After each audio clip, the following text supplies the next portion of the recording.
형제님 세 타임 하실 거예요? 예, Recording in progress.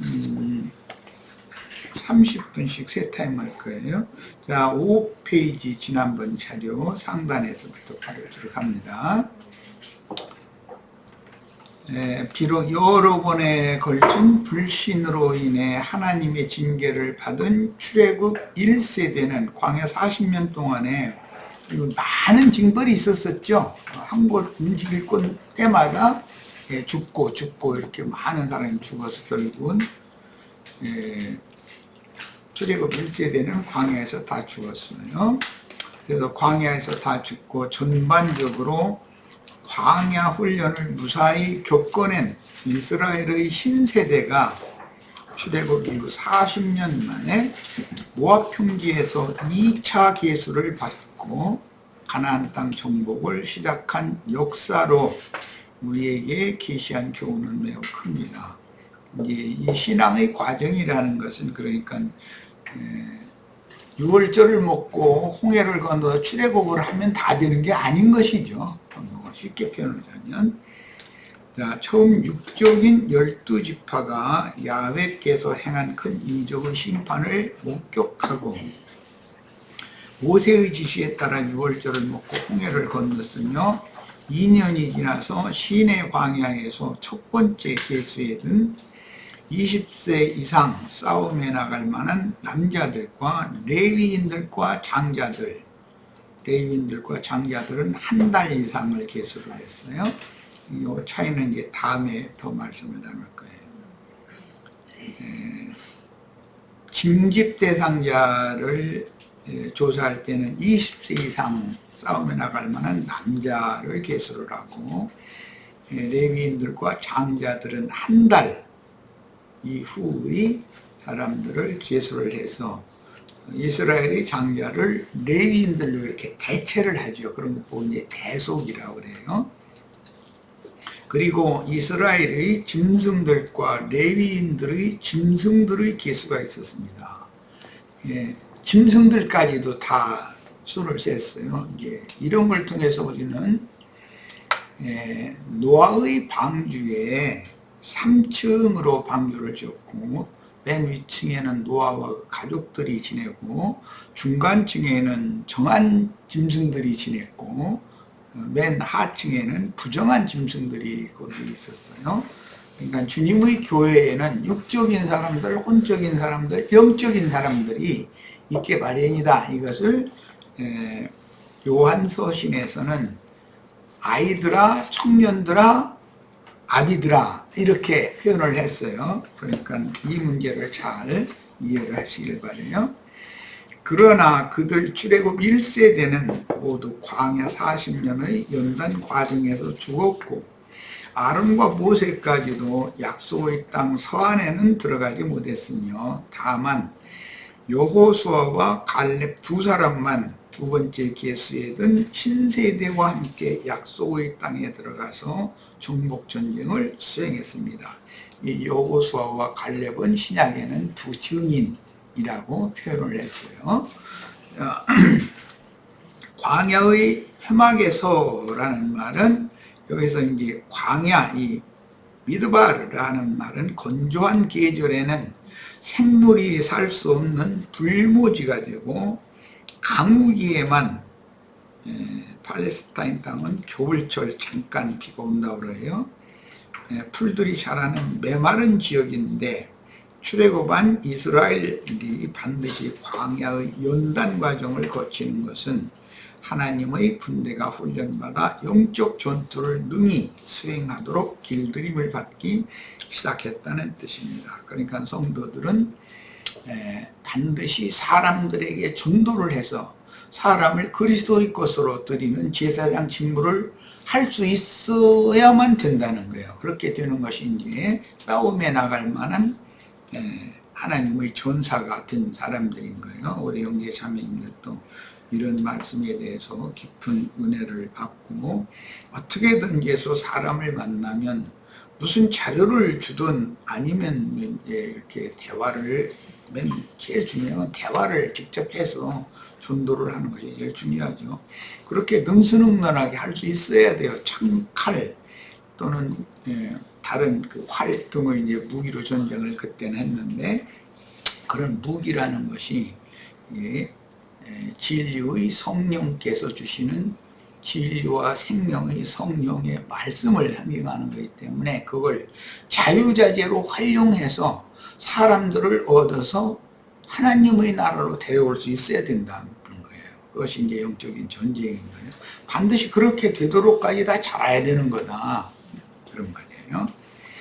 지정해성 기후로 인해서 10월과 4월 사이에 내리는 약간의 겨울비와 8, 9월에 내리는 이슬로 1년을 버텨야 하는 팔레스타인의 기후 조건으로 볼 때, 광야는 인간이 견뎌내기 힘든 죽음의 땅인데도 거기에서 영적 훈련을 받는 것은 우리가 예수를 믿어서 구원받은 이후에, 즉 구원파식으로 말하자면 죄사함 받고 거듭남의 비밀, 막 날마다 그것만 외치는데 6월절을 먹고 홍해바다를 건너 나온 이후에 이제부터 훈련에 들어가는 거다, 그런 말이에요. 이제부터 영적 성장이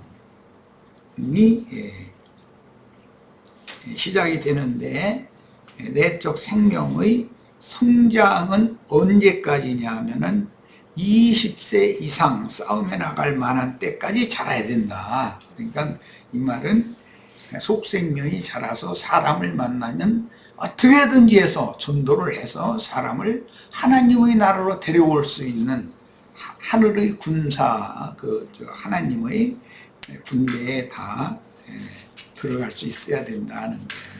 그래서 계시록 19장에 보면 그들만 거룩한 성 예루살렘에 들어가는 권세를 얻는다는 거잖아요. 그러니까 우리 형제 자매들 이게 느슨하게 그냥 나 예수 믿으니까 구원 받고 이런 생각은 세상 교회 사람들이 생각이나 다를 바가 없죠. 그래서는 안 됩니다. 혹시 싶어서 지금 이미 써서 이제 사용했던 책인데, 지금 성경의 기본 진리 책자 2권 이제 다 살펴봤고, 다시 이제 주님의 재림과 승천이라고 하는 그 책자를 지금 살펴보고 있는 중인데, 이런 책자들은 이 세대를 사는 사람들이 꼭 알아야 되는 아주 중요한 진리들이기 때문에, 가서 이제 7월, 8월 달 지나면은 혹시 한 9월 달이나 10월 달이나 이때 또 양양에서 좀 모임을 이렇게 갖도록 준비를 해가지고 그때 이방인의 때 끝에 꼭 전해야 되는 그런 말씀들을 중점에서 말씀을 좀 나누려고 준비하고 있는 중이에요. 자, 12지파는 그들이 목축하던 애굽의 고센 땅보다 출애굽을 해서 광야로 나온 이 광야의 땅이 훨씬 더 메마르고 모든 여건이 좋지 않은 상황이다. 그러니까 세상 교계는 이런 진리를 반대로 전하고 있죠. 특히 오순절 운동하는 이미 돌아가신 분들 얘기하면 그렇지만, 그런 사람들은 예수 믿으면 세상에서 축복받아서 뭐가 잘 되고 자꾸 그런 식으로 가르쳤는데 그렇지가 않습니다. 세상에 살 때보다 더 메마르고 어려운 상황에 이제 들어와서 거기에서 영적 훈련을 받는 거예요. 그래서 영의 강성에 장성하게 자라는 것이 성경에서는 굉장히 중요하게 다뤄진다. 우리가 사는 목적은 주님 자신과 주님의 나라를 위해서 사는 것이니, 무슨 세상 나라의 세상 임금을 섬기기 위해서 세상에서 잘 먹고 잘 살고 부자 되고 건강하고 맨 그런 얘기만 하면 이것은 완전히 육에 속한 사람들의 어린아이들의 얘기죠. 그런 것이 너무 이렇게 세뇌당하고 익숙해지다 보니까 말씀을 전하기가 지금 어려운 시대가 된 거예요. 그러나 성경의 의도를 잘 사람들을 만나면 설득력 있게 가르쳐야 되겠고, 그렇다고 해서 우리 형제 자매님들이 예수를 믿었으니까 이제 고생해야 된다 그런 말이 아니에요. 고생한다고 구원하거나 구원이 되거나 고생한다고 해서 속사람이 장성해져서 전도를 잘하거나 그런 게 아니에요. 그게 아니고 이 생에 사는 것이 녹록지 않을지라도 말씀에 집중하고 말씀을 잘 가르침받아 양육을 받아서 속사람이 잘하면 자기 있는 처수가 다 전도를 할 수 있는 천국의 씨를 뿌릴 사명을 맡은 자들이 보냄받은 곳이잖아요. 첫째는 자기 가정, 자기 직장, 자기와 만나는 사람들, 주님이 씨 뿌리는 비유를 말씀하실 때 세상에 나가서 전도를 해야 되기 때문에 세상이라고 표현을 했고, 그 대신 추수를 할 때는 밭에서 거두는 거다 이렇게 표현을 했죠. 세상에 전도를 하고 전도를 받아들인 사람들은 천국 곡식이 자라는 밭이 되는 거기 때문에 거둘 때는 밭에서 하는 것이죠. 교회에서 추수를 하는 것이고 씨를 뿌리는 건 세상에 나가서 하는 거예요. 그 이치를 잘 이해를 하셔야 돼요. 자, 그 다음에 12지파는 그들이 목축하던 가축대를 이끌고 함께 출애굽하여 애굽의 고된 땅과는 비교할 수 없이 메마른 광야에서 목축으로 어렵게 살아야 했으므로 창세기에서 아벨이 목축으로 살며 양의 첫 새끼와 그 기름으로 제사한 삶을 본받아서 몸으로 실천하며 하늘 군대로 훈련을 받았습니다.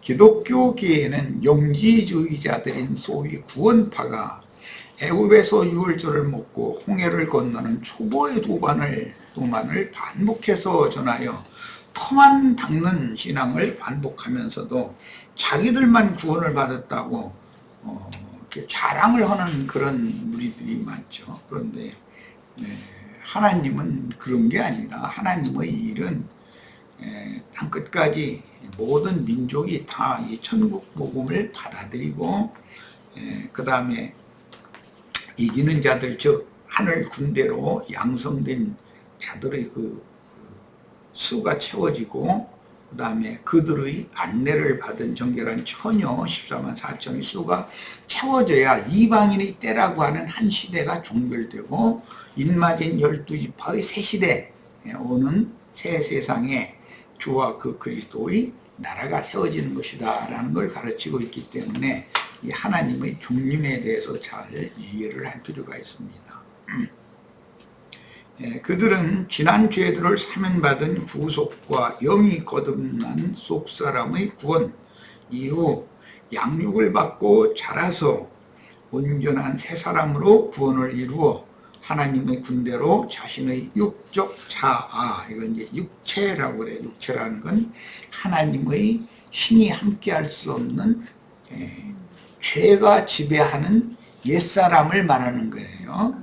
내 육체 속에는 선한 것이 거하지 않고 죄가 거한다. 로마서 7장 이렇게 설명이 되어 있죠. 육체라는 건 이런 사람의 몸을 말하는 것이 아니라 혈과 육에 연합된 옛사람의 혼생명을 말한단 말이야.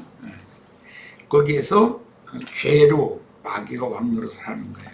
그런데 구속하신 영 안에서는 그리스도께서 은혜로 왕노릇을 하시는 거예요. 그래야 서로 이제 대적할 수밖에 없죠. 그러면 구원받은 사람 속에 그냥 두 생명이 살다 보니까 싸울 수밖에 없는 거지. 겉사람과 속사람은 싸우게 돼 있어요. 그래서 육체 속에서 왕노릇하는 죄와 그 영과 연합된 속사람이 그리스도의 은혜에 의지하여 싸워서 이것이 싸움에 나갈 만한 20세 이상을 하늘 군대로 모병을 한 목적이죠. 이 싸움에 다 참여할 줄 알아야 된다는 거예요. 먼저는 자기 자신의 육적 자아와 은혜를 입은 주 아빠의 한 영이 된 그 영이 싸워야 되는 거고, 그래서 이겨야 되는 거고, 그렇게 자신을 이긴 사람은 나가서 전도를 해서 그 사람도 하나님의 나라로 구원을 얻게 해줘야 되는 이제 하나님의 사역에 쓰임을 받아야 되기 때문에 싸운다라는 이 성경의 표현이 나올 때는 어떤 문장에서는 나 자신 속에서 나 자신과 싸우는 얘기인 것이고, 어떤 문장에서는 똑같이 싸운다라고 되어 있지만 이것은 전도를 하는 것을 말할 수가 있어요. 그러니까 문장에 따라서 이제 해석을 말하고자 하는 의도를 따라서 해석을 해야 되는 거예요. 자, 죄와 세상과 율법의 저주를 이기는 것이 장성한 신앙인의 구원임을 세속교계에는 이런 것을 가르치지를 않죠. 그러니까 전혀 모르는 거지. 이 영적 전쟁이라는 것이 뭐를 말하는지. 영적 전쟁은 두 방면이 있다는 말씀드렸어요. 우선은 은혜를 입은 나의 영으로 죄가 과하는 나의 육체와 싸우는 거예요. 그래서 이것을 이길 수 있는 청년 이상이 되면 이제 하나님의 군대가 되어서 나가서 전도를 해서 사람들을 얻어서 그리스도의 것으로 중매를 하는 사역을 해야 되는 거예요. 이게 전쟁은 두 방면이 있어요. 자, 약속의 기업인 새하늘과 새 땅을 유업으로 받은 후사가 되기 위해 혈육의 이 장막을 벗고 혈과 육은 하나님 나라를 유업으로 받지 못하는 거죠. 그런데 기독교계는 이런 기본 원리에 대해서 이해가 없다 보니까, 성경 전권에 대한 이해도 없지만 없다 보니까 자신들은 주님이 며칠 날 오실 때 죽지도 않고 그 호련히 변화돼서 휴거된다 이러고 지금 그날을 믿고 있는 거죠. 그런데 기독교인들이 생각하는 휴거라는 것이 있어요, 없어요? 없어요. 그건 너무 황당한 얘기인 거죠. 그런 일은 절대로 없어요. 최후로 이기는 자는 짐승의 때, 이제 그게 이제 오는 부활의 때라고 예언된 때인데, 전에도 없고 후에도 없는 큰 환란의 때라고도 예언이 됐고, 예수님이 자기 땅 자기 백성들에게 그 말씀을 적용한 말씀은 예루살렘이 로마에 의해서 무너지고 이스라엘 나라가 로마에 의해서 완전히 멸망당하고 세계 각지로 열방으로 흩음을 당한 거예요. 그래서 2000년 동안 이방인의 때 동안을 그렇게 고생을 많이 한 민족이 하나님의 백성이 이스라엘 사람들이잖아요. 야, 그런 전에도 없고 후에도 없는 큰 환란을 로마를 통해서 받은 것처럼, 그거는 한 시대를 마무리할 때는 반드시 무저갱을 하나님 의도적으로 열어서 무저갱에 가둬놨던 마귀의 군대, 황충 군대를 다 불러 올려가지고 악의 역사가 활발하게 활동하는 때를 두신다는 거예요. 그러니까 이제 나는 최근에 이제 많이 이제 급한 마음으로 전도 책자라도 돌리고 어떻게든 해서 전도를 했어서 하자 이런 얘기를 이제 이렇게 애써서 하는 중인데, 그것은 주님 앞에서 받은 계시에 의하면 이방인의 때가 지금은 종결될 지점이 됐다. 이방의 충만함이 이제는 다 차서 전도를 해도 사람들이 받아들일 사람이 없는 때다. 하늘이 그만큼 닫혀 있다 이 말이지. 그래서 이제 마지막으로 하늘이 완전히 닫혀버리는 그때가 바로 우리들의 때다. 이때 담은 한 명이라도, 한 영혼이라도 전도를 해서 사람을 얻어서 마지막으로 뱀의 낯을 피하여 저희 주께서 그들을 위하여 예비하신 곳에서 뱀의 낯을 피하여 1260일 동안이라고 그랬는데, 두 증인이 사역을 하는 동안이죠. 그동안 양육을 받아서 온전케 된 의인의 영들이 되어져서 앞서간 온전케 된 의인의 영들을 뒤따라가면 그것은 이제 순교, 그때는 이제 순교자가 되는 거예요. 그렇게 하면 불 섞인 유리바다 위에서 주님의 구원을 찬양하는 마지막 이기는 자가 될 수가 있는 문제이기 때문에 나는 이런 것을 이제 염두에 두고 지금 애써서 전도를 하는 것에 대해서 나는 관심을 가지고 있어요. 그런데 마침 또 시기에 맞춰서 이상하게 민수기를 전쟁하는 군사를 이렇게 훈련시키는 민수기 말씀을 나누게 하신 것도 난 예사로운 일이 아니라고 생각해요. 이번 민수기 집회가 끝날 때까지 우리 형제 자매님들이 큰 은혜를 입으시고 어떻게 해서든지 가장 나와 가까이 있는 사람들에게 나는 하늘이 파송한 선견자, 선지자, 선각자다, 선구자다 그래요. 우리 가정에 하나님이 나를 파송하신 선구자인 것이고, 나의 직장에 또는 나를 알고 지내는 많은 사람들에게 주님이 나를 파송하신 나는 선구자다. 그런 그 주관적인 자체 의식을 좀 새롭게 하시기를 바랍니다. 나 혼자 애써서 이렇게 그냥 한다고 해서 뭔 일이 되는 게 아니잖아요. 나팔을 불 때는 함께 같이 큰 소리로 부르야 되고 그런 것이지. 출애굽한 이스라엘은 이 죽음의 땅인 광야에 세운 하나님의 임재 처소인 회막을 중심으로 유진하거나 행군하는 생활, 유진이라는 걸 머무는 걸 말하는 거예요. 지금까지 우리는 유진을 너무 오래 했죠. 시내산 아래에서 2년 2개월 동안 출애굽해가지고 유진했었잖아요. 그런데 지금부터는 어느 다음 장소에 가서 뭐 2년 동안 이렇게 머무르고 그런 일은 없어요. 이제 앞으로는 이제 계속 앞으로 행군을 하게 돼 있죠.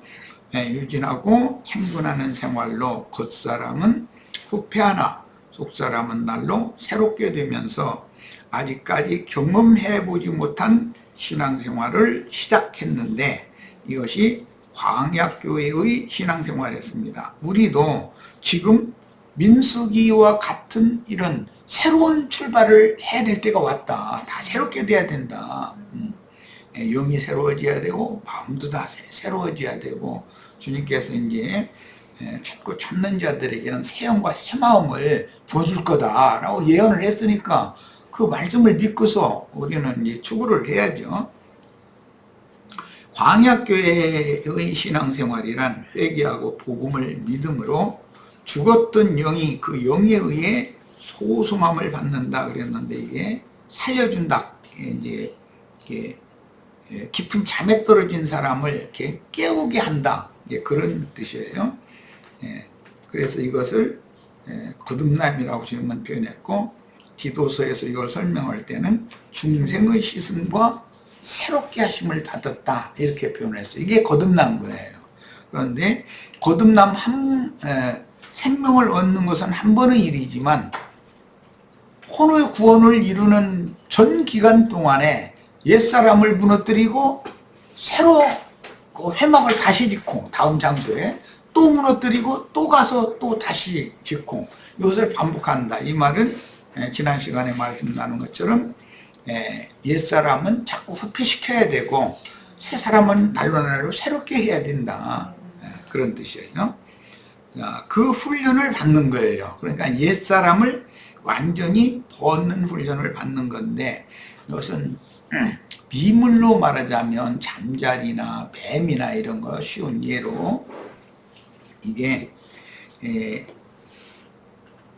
봄철에 이게 부활생명으로 나서 날아다니면서 뭐 이런 것 저런 것을 이렇게 아름다운 걸 이제 다 이제 구경을 하고 뭐 이제 누리지만 원래는 그게 무슨 나방이나 벌레였었잖아요. 그래가지고 뭐 배춧잎도 먹고 뭐 부지런히 먹는 거예요. 그래서 몸을 불리고 나서 이제 가을철로 접어들면 자기 스스로 단단한 누에 고치를 만들고 그 속에 딱 가서 움츠리고 참 겨울을 지나는 거예요.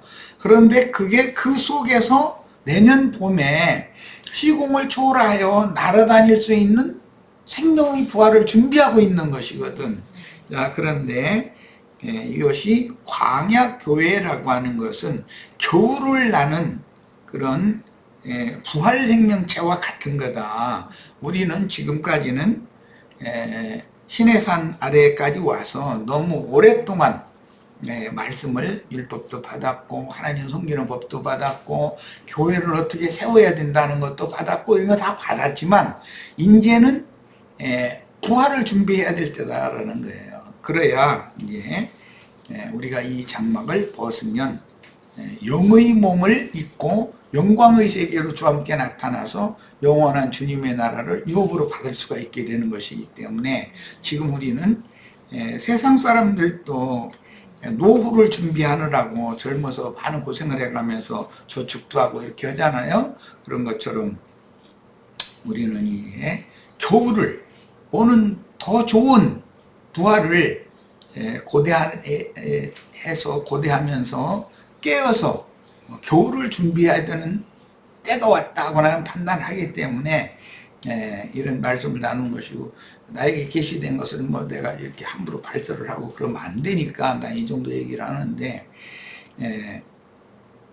하나님께서는 그 종 선지자들에게 뭔가를 미리 준비하게 하기 위해서 계시를 먼저 해놓고, 그 다음에 그 종 선지자의 그 계시받은 말씀을 선포하게 하고 그 말씀을 이루어가는 것이 하나님의 행정이기 때문에 이런 하나님의 일에 대해서 깊은 영감을 다 받으시기를 바라요. 지금까지 생활하던 것은 너무 느슨했었다 이 생각을 하셔야 돼. 여기서 더 머물면 이제는 다음 장소로 가자 그러면 안 가려고 그러지. 버틸려고 그러지. 여기가 좋사오니 그러고. 사람이랑은 다 그런 건 타성이 생기기 때문에. 그러나 우리는 이제는 자다가도 깰 때가 됐어요. 깨어나야 돼요. 정신 차려야 되겠어요. 본문에 언급된 회막이라는 말은 그 오헬 모에드라고 하는 이 용어는 12지파의 하나님 야훼께서 출애굽시킨 자기 백성과 만나는 장소다. 장막인데 회라는 말이 있다는 건 모이는 장막이다 라는 뜻이니까 이게 광야 교회라고 한 거예요. 그래서 이 오헬이라는 동일한 용어가 성막 또는 장막, 회막 등으로 혼용하여 번역이 되는데, 야훼 하나님과 만남의 집이지 뭐 이게. 주님을 만나려면 그 회막에 와야 되는 거죠. 거기에 오면 주님이 지성소의 그 법궤 뚜껑인 속죄소 그 두 그룹 사이에서 대제사장에게 말씀을 주시고, 대제사장은 세상의 말로 하나님은 말씀하는 게 아니니까 영의 말을 하겠죠. 하나님 영이시니까. 그러면 우림과 둠밈의 법으로 이렇게 이상을 깨달아 가지고 나와서 백성들에게 축복을 하는 거예요. 하나님이 이렇게 말씀을 주셨다. 이렇게 이제 그런 것이 반복되는 생활을 하는 거예요. 지금 앞으로. 자, 유일하신 주물주 신과 신의 백성이 만나는 장소라는 독특한 의미를 강조할 때 히브리어는 약속의 시간과 장소에서 만난다라는 뜻의 모에드와 결합된 오헬 모에드라는 합성어로 표현을 하므로 그 뜻을 명확히 이해해야 합니다. 지난번 우리 여기 양양 모임 장소에서 한국 지체들, 미국 지체들 참여할 수 있으면 다 오라고 해가지고 와서 함께 모여서 이제 말씀잔치를 하고 그랬는데, 그렇게 말씀이신 하나님과 믿는 성도들이 한 자리에 모여서 그 말씀을 서로가 나누고 누리고 그럼 굉장히 행복하잖아요. 따로따로 이렇게 떨어져 있는 것보다는. 그런 상태를 이제 회중이라고 그래요. 그걸 교회라고 그러는 거예요. 세상에서 부름받아 주님의 것으로 속해진 그런 무리라는 뜻이에요. 그 회중은 반드시 이 오헬 모에드라고 하는 이 회막에 모여야 어떤 장소가 있어야 된다는 거였었죠. 구약 성경에는 이제 그런 장소 개념인데, 신약 성경에는 물질적인 어떤 장소 개념보다는 성도들의 모임 자체, 회중이라는 개념이 더 강해졌어요.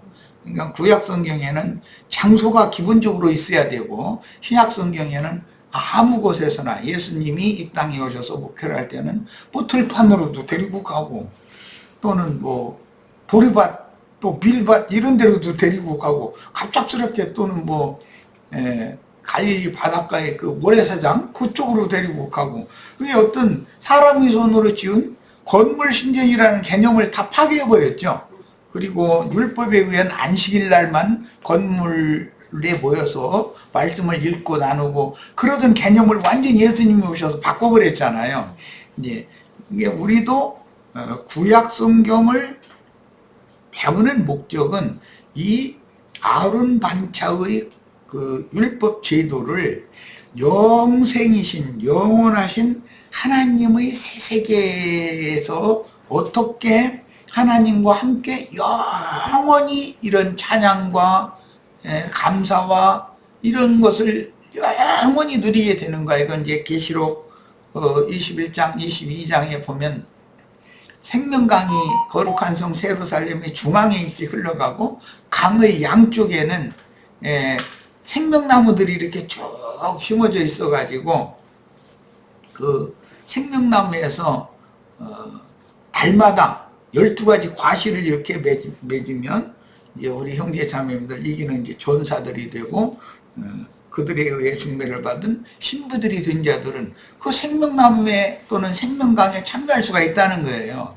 이제 그들이 생명나무 실과와 생명수를 먹고 마시고 그 다음에 생명나무 이파리를 따가지고 가서 자기에게 주신 10골이나 5골이나 뭐 2골이나 1골이나 이렇게 맡긴 자기 그 왕국, 각자 우리가 다 왕 같은 제상들이 있으면 자기 왕국 백성들에게 그걸 공급을 해야 된다는 것이에요.